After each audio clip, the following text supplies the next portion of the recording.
नमस्कार मित्रांनो, आज आपण पाहणार आहोत गणपती बाप्पाचे फेवरेट असे झटपट अगदी 5 मिनिटात तयार होतील असे कोकोनट मोदक. चला तर पाहूयात.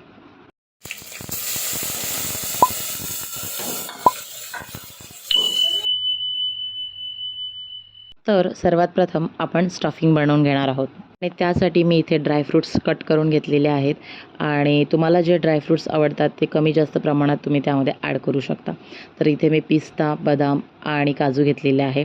त्यानंतर मी इथे वेलची पावडर आणि 2 चम्मच डेसिकेटेड कोकोनट वापरलेलं आहे. त्यानंतर 1 चम्मच मी इथे कंडेन्स मिल्क टाकून हे सगळं मिश्रण चांगलं मिक्स करून जे आपलं स्टफिंग आहे ते मी रेडी करून घेणार आहे. हे मिश्रण सगळं चांगलं मिक्स करून झाल्यानंतर आपण जे बाहेरचं लेअरिंग आहे ते तयार करणार आहोत. तर इथे मी डेसिकेटेड कोकोनट यूज केलं आहे. तुम्ही साधं नारळसुद्धा बारीक किसून वापरू शकता. तर आता आपलं जे स्टफिंग आहे ते तयार आहे. तर मी हे बाजूला काढून ठेवणार आहे आणि आता त्याच बाउलमध्ये मी इथे 2 वाटी डेसिकेटेड कोकोनट घेणार आहे आणि त्यामध्ये कंडेन्स मिल्क टाकणार आहे. तुम्हाला जर कलर टाकायचं असेल तर तुम्ही कलरही ॲड करू शकता. आता इथे कंडेन्स मिल्कचं काही प्रमाण नाही आहे.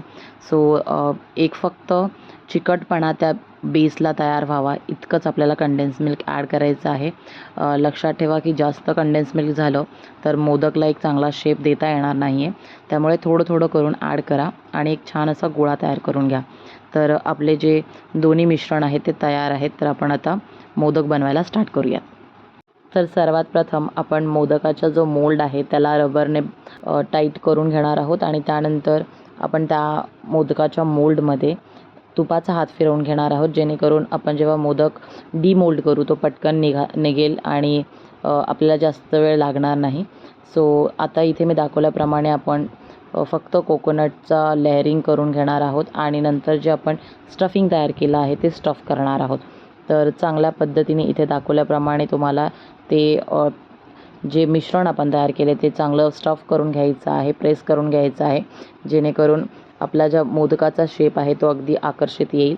तर अशा पद्धतीने तुम्हाला मोदकाचं जे स्टफिंग आहे ते मोल्डमध्ये चांगलं फिल करून घ्यायचं आहे आणि त्यानंतर तुम्हाला ते मोदकाचं जे मोल्ड आहे ते डिमोल्ड करायचं आहे आणि आपल्याला एकदम आकर्षित असा झटपट बनणारा आणि तोंडात अगदी विरघळेल असा मोदक तयार मिळतो. तर ह्या मोदकाची रेसिपी तुम्ही नक्की एकदा ट्राय करा. तुम्हाला ती कशी वाटली हे मला कमेंट बॉक्समध्ये नक्की सांगा. व्हिडिओ जर आवडला असेल तर लाईक करा, चॅनलवर नवीन असाल तर सबस्क्राईब करा आणि हा व्हिडिओ पाहिल्याबद्दल धन्यवाद.